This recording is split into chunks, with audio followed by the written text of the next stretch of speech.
Welcome back to Julian's Magician School. Now this isn't a trick, but it is magic.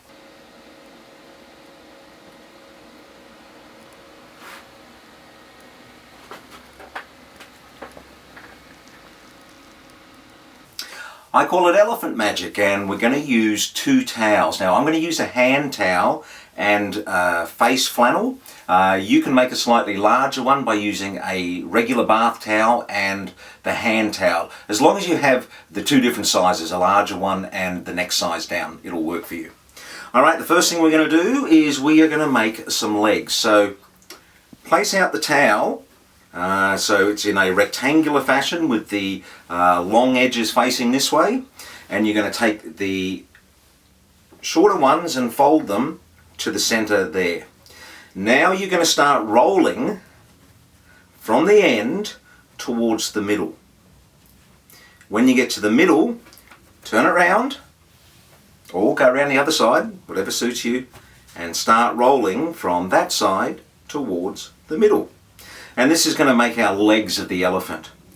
Now I used to use this all the time when I was busking, because quite often you'd be out and you'd be in your setup and there was no one coming through, so I'd stand there and I had these little towels, same ones actually, and I would get in and just start doing this on my little table, and people would come along, look what you're doing, get interested. As soon as you've got a couple of people there, they're your anchors, you show them how to do it, and then you start doing tricks for them, other people come in, you got yourself a busking show going. Alright, so we're going to, when that folds up to the middle like that, you leave the valley, that little gap towards the top, so the solid side is underneath, and all you're going to do is bend it down like that, and that's going to be your legs. Now if you're on a shiny surface, this won't work because the legs will just scoot out, so you need to put some fabric down. Even just another towel will work. And you sort of give them a little squash and let them sit there like that, and that's going to be your legs. Now we go on to the head. We're going to use a face flannel. Now this is actually, we'll never notice, it's actually closer to a square. But if it's rectangular, again you start with the long side in this position. And now what you're going to do is you're going to put your finger on the middle of the furthest edge away from you. You're going to keep it there. You're going to go to this corner over here, and you're going to start to twist and roll that together. Now you need to keep this nice and tight, not super tight, but nice and firmly tight, and you roll that down to the center position. Now I get my thumb and I place it on there, and now I have to do the other side. So I take this index finger and I place it there, and I use the other thumb, do a switch over. I'm going to try not to knock my legs over, and I'm going to start doing exactly the same on the other side there, keeping it nice and firm and nice and tight. And you roll it into the middle. Now you don't want to let this go, so I'm going to grab with my thumb and index finger here and keep a hold on the end, and now it's that position there. So you're going to leave the valley facing up. Oh no, you're not, I lie. You're going to turn it over and make the valley face down this time.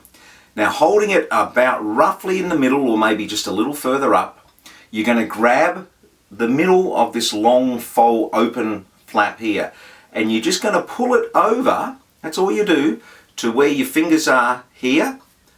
Don't do it hard, just do it lightly, and you'll see that that forms the ears and the front of the head there.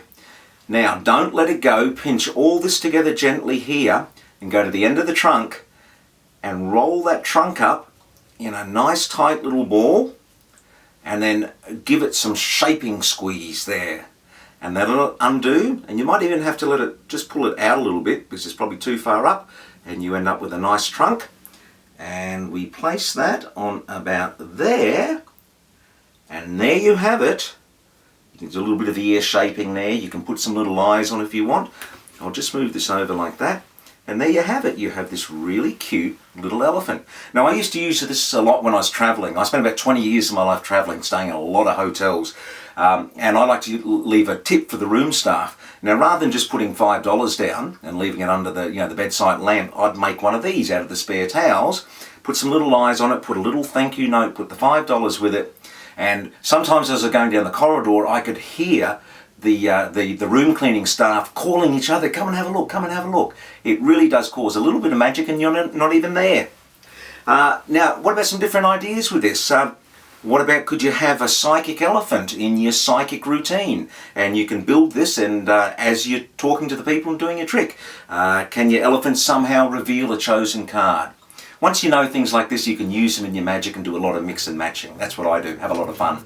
Alright, remember, if I can do it, you can do it.